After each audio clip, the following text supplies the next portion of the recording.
जयपुर से जुड़े एनएच और एक्सप्रेसवेज पर नई टोल दरें लागू हो चुकी हैं। एनएचएआई ने 8 से 12% तक बढ़ाई टोल की दरें। जयपुर दिल्ली रूट पर एक तरफा टोल बढ़ा दिया गया है और इस रूट पर टोल दरें 375 रुपए से बढ़कर 395 रुपए हो गई है।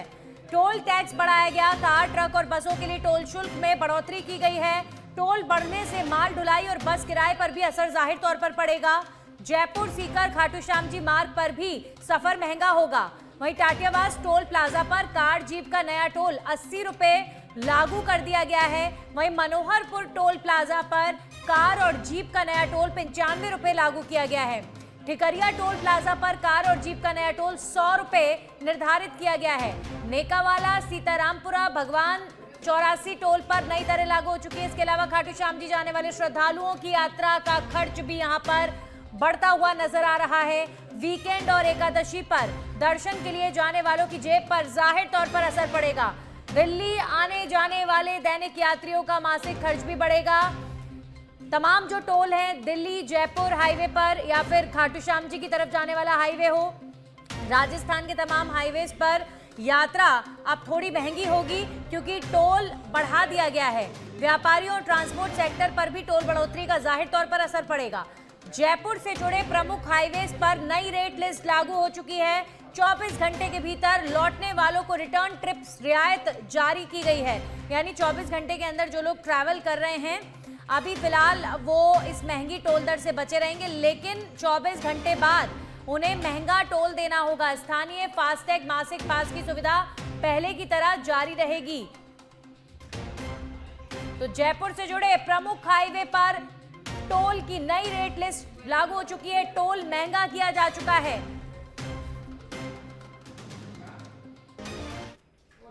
निकाय और पंचायती राज चुनावों का कार्यक्रम सरकार ने घोषित कर दिया है। सत्ता पक्ष और विपक्ष शहरी और निकाय चुनाव की तैयारियों में जुट गए हैं। गृह राज्य मंत्री जवाहर सिंह बेडम से बीजेपी की तैयारी को लेकर खास बातचीत की है पॉलिटिकल एडिटर लाल सिंह फौजदार ने। आइए आपको सुनाते हैं।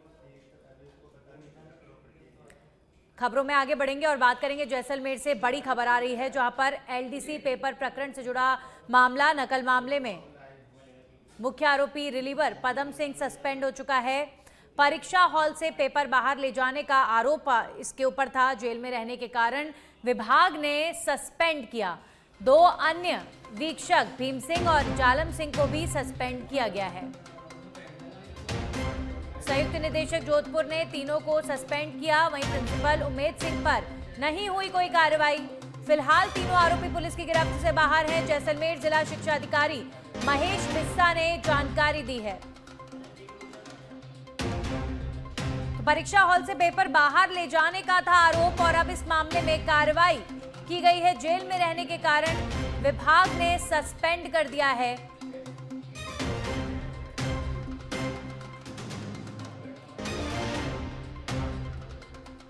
तो 2 अन्य वीक्षक भीम सिंह समेत जालम सिंह को भी सस्पेंड किया गया है। ये बड़ी कार्रवाई पेपर लीक के मामले को लेकर एलडीसी पेपर प्रकरण से जुड़ा ये मामला है। नकल मामले में मुख्य आरोपी रिलीवर पदम सिंह को सस्पेंड किया गया। एलडीसी पेपर लीक मामले में बड़ी कार्रवाई हुई है। आरोपी रिलीवर पदम सिंह सस्पेंड। परीक्षा हॉल से पेपर बाहर ले जाने का था आरोप। परीक्षा हॉल से पेपर बाहर ले जाने के इस जघन्य अपराध के मामले में डिपार्टमेंट से सस्पेंड किया गया है एलडीसी पेपर प्रकरण का ये मामला।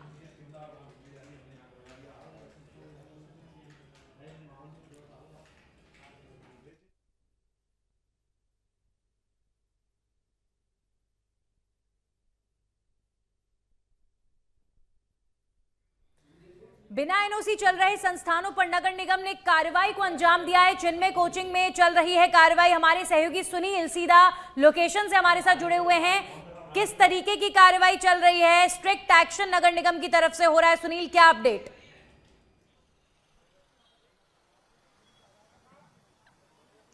बिल्कुल नंदिनी, देखिए जयपुर नगर निगम का बड़ा एक्शन है वो राजधानी में देखने को मिल रहा है। आज सुबह से ही जो अलग अलग संस्थान है जिनके पास फायर एनओसी नहीं है उनके खिलाफ कार्रवाई की जा रही है।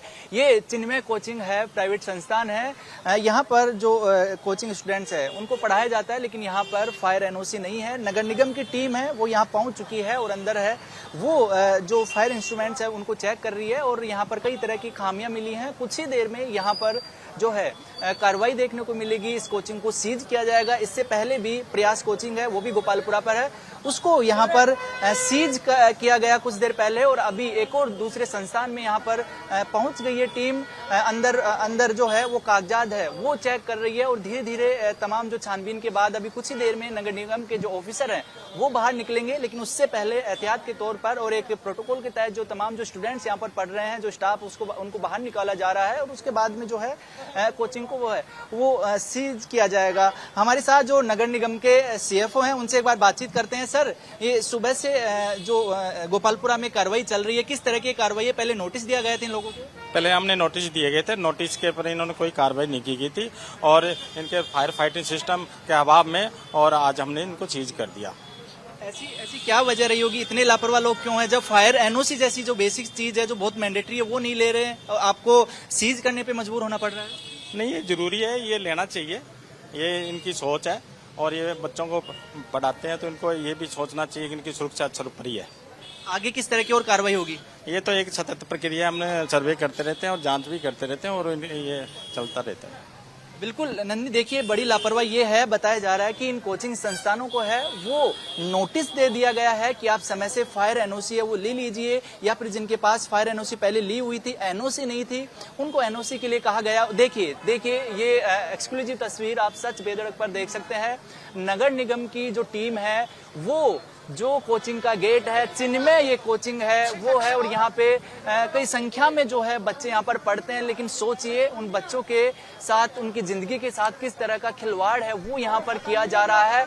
फायर एनओसी तक नहीं है, जबकि हम अंदर जाकर देखे हैं 3 फ्लोर पर ये कोचिंग है वो संचालित हो रही थी, लेकिन एक जो फायर एनओसी तक है वो नहीं ली जा रही थी, जबकि स्टूडेंट से लाखों की फीस है वो वसूली जाती है और ये नोटिस है वो यहाँ पर चस्पा किया जा रहा है। अभी नगर निगम की टीम है, नगर निगम के अधिकारी हैं, वो ये पूरी कार्रवाई को है वो अंजाम दे रहे हैं और ये एक मैसेज दे रहे हैं सख्त की नियमों की अवहेलना की जाएगी तो कठोर कार्रवाई है वो की जाएगी। कई बार देखा है कि बिना फायर एनओसी का जो नतीजा है नंदिनी, पिछले कुछ दिनों में न सिर्फ राजस्थान में बल्कि पूरे देश में ऐसी भयावह तस्वीर आई थी जो आगजनी की, उनमें लापरवाही की भी बातें सामने आई थी कि किस तरह से बिना एनओसी के बड़े बड़े संस्थान है, चाहे होटल्स की बात हो, कोचिंग की बात हो या फिर हॉस्पिटल की बात हो, तो इस तरह की कार्रवाई एक मैसेज भी है, एक सख्त संदेश है। और देखिए नोटिस चस्पा करने के बाद ये अब सीज किया जा रहा है कोचिंग को।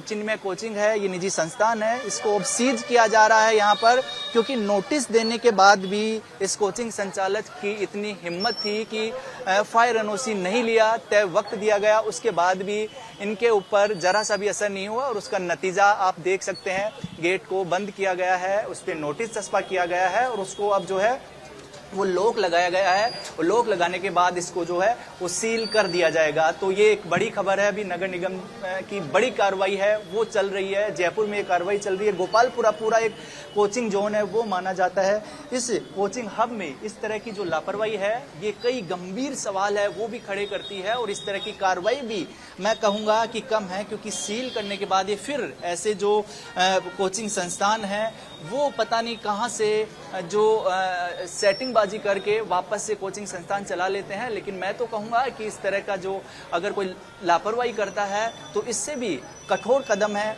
भारी जुर्माना है वो यहाँ पर लगाया जाना चाहिए। कोचिंग सेंटरों का सुनील, ये जो कैजुअल एटीट्यूड होता है ना कि फायर फाइटिंग सिस्टम क्या करेंगे लगाकर, क्या करेंगे खर्चा करके, लेकिन इन्हें ये समझ नहीं आता कि इतनी बड़ी बड़ी घटनाएं आगजनी की हुई है, कितने लोगों की मृत्यु हो जाती है, यहाँ पर बच्चे पढ़ते हैं, उनकी सेफ्टी, उनकी सुरक्षा के साथ कोई कॉम्प्रोमाइज नहीं होना चाहिए। तो लेकिन लोग नहीं समझते इस बात को, कैजुअली लेते हैं और यही कार्रवाई सुनील बनती भी है। इसी तरीके की कार्रवाई सुनील बनती है, ऐसे चाहे कोचिंग इंस्टीट्यूट्स हो, चाहे होटल हो, चाहे रेस्टोरेंट हो, कोई भी कॉमर्शियल बिल्डिंग हो, अगर आप फायर फाइटर्स नहीं लगाएंगे प्रॉपरली, आप फायर एनओसी नहीं लेंगे और धड़ल्ले से आप अपने संस्थान को चलाएंगे और लोगों की जान के साथ खिलवाड़ करेंगे तो ये तो होगा। नगर निगम की ये कार्रवाई है जो हुई है। नगर निगम ने चिन्मय कोचिंग सेंटर पर ताला जड़ दिया है, सीज कर दिया है कोचिंग सेंटर को, क्योंकि वहां पर बिना फायर एनओसी के कोचिंग इंस्टीट्यूट चलाया जा रहा था। ये लाइव तस्वीरें आप देख रहे हैं, बच्चे पढ़ रहे थे, उनको बाहर निकाला गया है और उसके बाद इस कोचिंग इंस्टीट्यूट को बंद कर दिया गया है फिलहाल के लिए।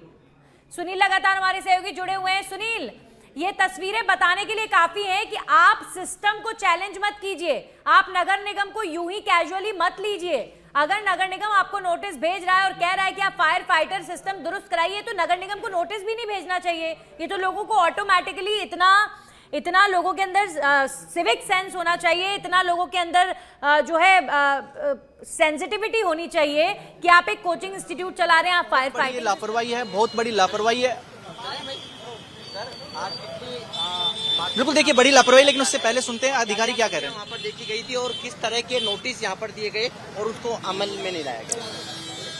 हमने पहले सर्वे करवाया गया था, इनमें जो इन्हें प्रॉपर फायर फाइटिंग सिस्टम नहीं लगा हुआ या डैमेज था, तो इनको हमने नोटिस दिया गया भी आप पूरा अपने फायर फाइटिंग सिस्टम स्थापित करके उसके कार्यशील अवस्था में रखें, और इन्होंने इस ओर ध्यान नहीं दिया गया, जो आज हमने सीज किया गया। और आज हमने 3 कार्रवाइयां की गई है और इसके अलावा हमारी दूसरी जगह भी कार्रवाई है। सर, ये क्या क्या फायर इक्विपमेंट आपने चेक किया, किस तरह के हालात में यहाँ पर आपको? अभी इसी बिल्डिंग की बात करें तो इसमें जो इक्विपमेंट थे उसमें जंग भी लगे हुए थे और बिजली की तारों के साथ लिपेटे हुए थे। कुछ और भी अभी आगे कार्रवाई होनी, कोई बड़े संस्थान है जो इस तरह की लापरवाही कर रहे हैं? नहीं, ये सतत प्रक्रिया है। ये जैसे नोटिस में क्या निकल के आता है, हम उनको बार बार नोटिस देते हैं, या इनमें वर्किंग कंडीशन में नहीं पाया जाता, लगे हुए हैं या एनओसी नहीं लेते, या इसमें ये चलती रही। कितने नोटिस अब तक दिए गए हैं और कितने ऊपर अब तक सीज की कार्रवाई कर दी है, और आपने डीसीज कितने किए हैं अब तक? अभी हमने 29 को डीसीज किया है, 29 को सीज किया था। अच्छा, और कितने नोटिस दिए सर अब तक पूरे संस्थानों जयपुर में आपने? अभी 1801 के करीब किए हैं। अच्छा, और चल रहा है। पालना कितनों की होगी सर? अभी ये देख के बताएंगे यार। अरे दबा दे कोई बात सर। बिल्कुल, देखिए अभी हाल ही में जो है वो कई संस्थानों को, 18 संस्थानों का जिक्र किया गया है। उनको ये कहा गया है कि आप ये फायर एनओसी लीजिए, लेकिन वो नहीं लिए। जो संस्थान ये फायर एनओसी नहीं लिए हैं उनके खिलाफ लगातार जो है वो कार्रवाई की जा रही है। और इसके बाद भी जो ऐसे संस्थान हैं जहां पर जो एनओसी नहीं ली गई है, वहां पर ये जो कार्रवाई है वो लगातार जारी रहेगी। बहुत बड़ा मैसेज है ये नगर निगम है वो दे रहा है। 1800 ऐसे संस्थान जिन्हें चिन्हित किया गया है, उन्हें नोटिस जारी किया गया है, और अब भी अगर ये लोग नहीं सुधरे, नहीं वहां पर फायर फाइटर्स प्रॉपर लगाए, तो ये ताला आपके संस्थान पर भी लग सकता है। किसी वहम में रहने की जरूरत नहीं है किसी को भी। नगर निगम एक्शन मोड में, और तारीफ करनी होगी नगर निगम के एक्शन की कि राजधानी जयपुर में धड़ल्ले से कार्रवाई हो रही है। शुक्रिया सुनील आपका तमाम जानकारियों के लिए।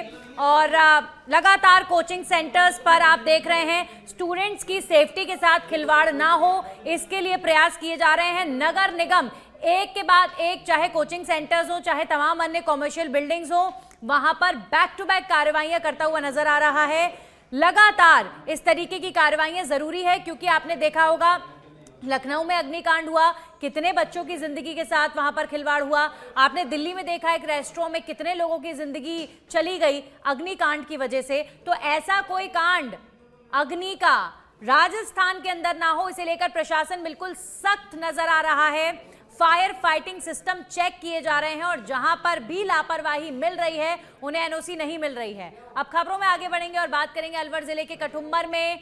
नगर पालिका प्रशासन वैसे तो विकास के बड़े बड़े दावे करता है, लेकिन उपखंड मुख्यालय पर स्थित शमशान घाट में कस्बे वासियों को रात के अंधेरे में अंतिम संस्कार करना पड़ता है। शमशान में लगी लाइट की चोरी हो जाने से मारुति गाड़ी, मोटरसाइकिल या फिर मोबाइल की लाइट में शव का अंतिम संस्कार करने को मजबूर लोगों को होना पड़ रहा है। शमशान घाट तक पहुंचने के लिए लोगों को सड़क किनारे खड़ी कटीली झाड़ियों और अंधेरे में पथरीली सड़क से गुजरना पड़ता है। कंधे पर अर्थी के साथ अपने आप को बचाकर निकलते हुए शमशान घाट पहुंचना पालिका प्रशासन की अनदेखी से एक चुनौती बन चुका है। सिरोही जिले के पिंडवाड़ा में बाइक चोरी की वारदात ने पुलिस गश्त पर सवाल खड़े कर दिए हैं। बीती रात अज्ञात चोर मेहतावाड़ी के बाहर खड़ी मोटरसाइकिल चोरी कर फरार हो गए। पूरी घटना पास लगे सीसीटीवी कैमरे में कैद हो गई है, जिसमें चोरों के हाथों में धारदार हथियार भी दिखाई दे रहे हैं। हैरानी की बात यह है कि घटनास्थल से महज 20 मीटर दूर आजाद चौक पर रात्रि पुलिस गश्त रहती है। इसके बावजूद चोर बेखौफ वारदात को अंजाम देकर फरार हो गए। पिंडवाड़ा पुलिस ने सीसीटीवी फुटेज के आधार पर आरोपियों की तलाश शुरू कर मामले की जांच तेज कर दी है।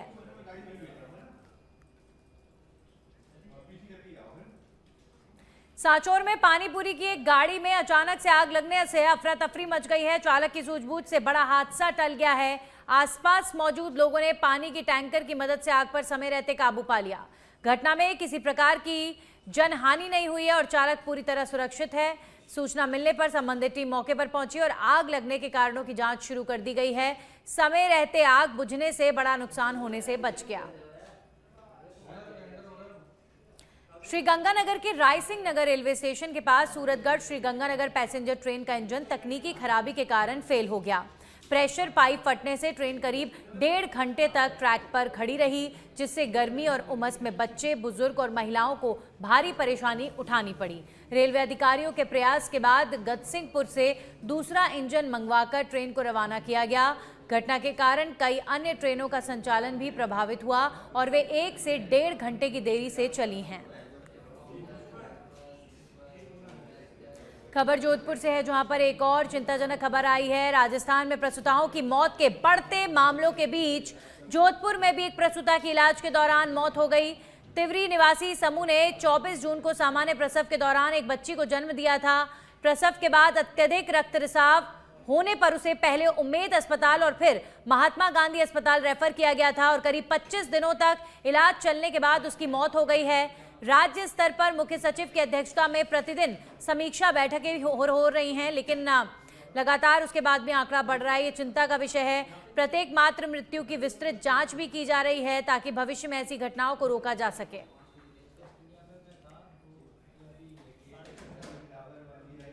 या तो हमें उसको जान बचाने के लिए उसकी बच्चेदानी निकालनी पड़ती है या दूसरे मेजर्स लेके उसको खून रोकने की प्रक्रियाएं की जाती हैं। पर ऐसी अवस्था में अगर वो शॉक की कंडीशन में सही समय पर अगर अस्पताल में पहुंच जाती है, पहले 2 से 3 घंटे में, तब तो जान बचाई जा सकती है। और वो शॉक के अंदर अगर 3-4 घंटे में नहीं पहुंचती है तो वो ऐसे इरिवर्सिबल शॉक में चली जाती है। उसमें किडनी, लीवर, लंग्स और हार्ट पे भी इतना असर आ जाता है कि उनको वापस नॉर्मल अवस्था में लाना बड़ा असंभव सा प्रतीत होता है। तो ज्यादातर जो महिलाएं जिनकी डेथ हुई थी उनमें ये जो चीजें हैं उसमें ब्लड प्रेशर, एनीमिया और पोस्टमार्टम हेमरेज वो ज्यादातर को रहा है। कुछ लोग ऐसे अवस्था में भी पहुंची है जो संक्रमित भी रही हैं, जिनके कारण उनके जो ये DIC जिसको बोलते हैं खून। अजमेर जिले के किशनगढ़ में एक पत्रकार के घर के बाहर खड़ी कार को चोर ले उड़े। मंदनगंज के बड़े गणेश मंदिर क्षेत्र कृष्णापुरी में पत्रकार प्रकाश जांगड़ के घर के बाहर खड़ी कार चोरी हो गई। चोरी की वारदात सीसीटीवी कैमरे में कैद हो गई है। चोर देर रात घर के बाहर खड़ी कार को लेकर फरार हो गए। पुलिस आसपास लगे सीसीटीवी कैमरों की फुटेज खंगालकर चोरों की तलाश में जुट गई है।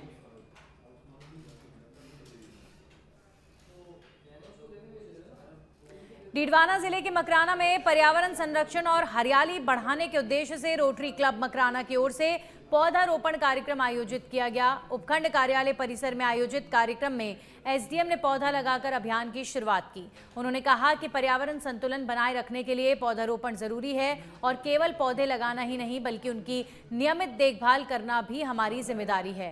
कार्यक्रम में विभिन्न प्रजातियों के छायादार और फलदार पौधे लगाए गए। रोटरी क्लब पदाधिकारियों ने भविष्य में भी सामाजिक सरोकार और पर्यावरण संरक्षण से जुड़े अभियान लगातार चलाने का संकल्प लिया है। इस दौरान कई अधिकारी और गणमान्य नागरिक मौजूद रहे। राजस्थान में मानसून ने जोरदार दस्तक दी है। सीकर जिले में सर्वाधिक 119 मिलीमीटर बारिश दर्ज की गई, जबकि फतेहपुर शेखावाटी में पहली ही बारिश ने नगर परिषद की तैयारियों की पोल खोल दी है। बस स्टैंड, बावरी गेट, पुराना सिनेमा हॉल समेत कई निचले इलाकों में जलभराव हो गया और कई दुकानों में पानी घुस गया। स्कूली बच्चों और आमजन को आवागमन में भारी परेशानियों का सामना करना पड़ा। स्थानीय लोगों का कहना है कि हर साल यही स्थिति बनती है, लेकिन स्थायी समाधान नहीं किया जाता। मौसम विभाग के अनुसार उत्तर पूर्वी राजस्थान में अगले कुछ समय तक बारिश की गतिविधियां जारी रहने की संभावना है।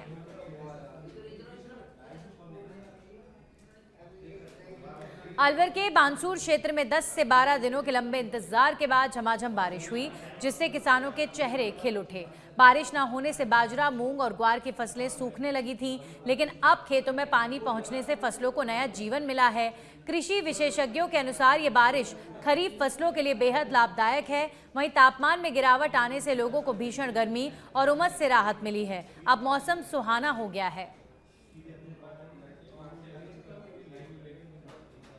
कोटा से खबर है, इटावा शहर की बस्ती में पहुंचा चीतल, हिरन, आवारा कुत्तों के हमले में घायल हुआ वन्यजीव प्रेमियों ने सफल रेस्क्यू किया है और उपचार के बाद सुरक्षित जंगल में छोड़ा है चीतल को। समय पर कार्रवाई से बची वन्यजीव की जान। भरतपुर जिले के बयाना उपखंड की ग्राम पंचायत ब्रह्मबाद में वर्षों से मुख्य रास्ता बदहाल होने के कारण ग्रामीणों और स्कूली बच्चों को भारी परेशानी का सामना करना पड़ रहा है। सड़क पर जगह जगह कीचड़ और गहरे गड्ढों के चलते आए दिन बच्चे और राहगीर फिसलकर घायल हो रहे हैं।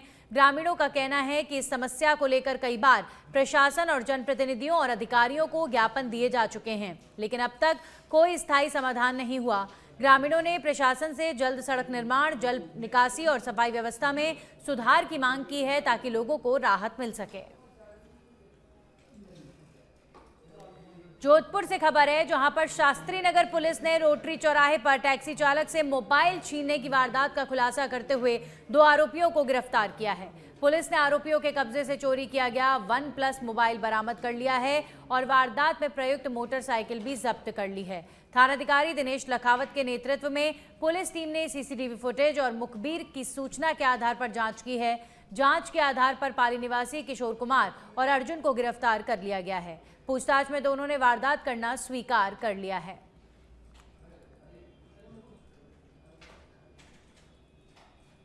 कल एक हमें रिपोर्ट प्राप्त हुई थी, जिसमें परिवादी प्रमोद पुरी ने बताया कि रोटरी चौराहे पर जब वो खड़े थे, टैक्सी में बैठे थे, इस दौरान 2 युवक एक बाइक पर आए और उनकी टैक्सी में आगे की तरफ रखा हुआ मोबाइल लेकर वहाँ से भागने लगे। जब उन्होंने पीछा किया और उनको पकड़ने की कोशिश की तो उन्होंने धक्का देख के वहाँ से निकल गए बाइक लेकर, जिस पे हमने सीसीटीवी फुटेज के माध्यम से और उनके पहचान की और दोनों युवकों को दस्तयाब किया गया और उनसे जो मोबाइल है परिवादी का वो और जो घटना में प्रयुक्त वाहन है बाइक, उसको भी हमने उनसे जब्त किया। अपराधी रिकॉर्ड भी सर अभी तक इस तरह का कोई रिपोर्ट का सामने नहीं आया है। इस संदर्भ में हम अग्रिम अनुसंधान कर रहे हैं, जिसमें उनके द्वारा और भी कोई इस तरह की घटनाएं की गई है तो उसके लिए हम उनसे अनुसंधान किया जा रहा है।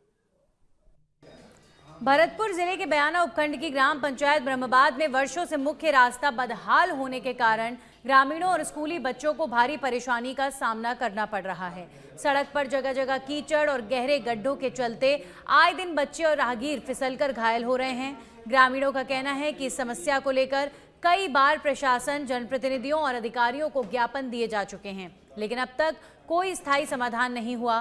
ग्रामीणों ने प्रशासन से जल्द सड़क निर्माण, जल निकासी और सफाई व्यवस्था में सुधार की मांग की है, ताकि लोगों को राहत मिल सके।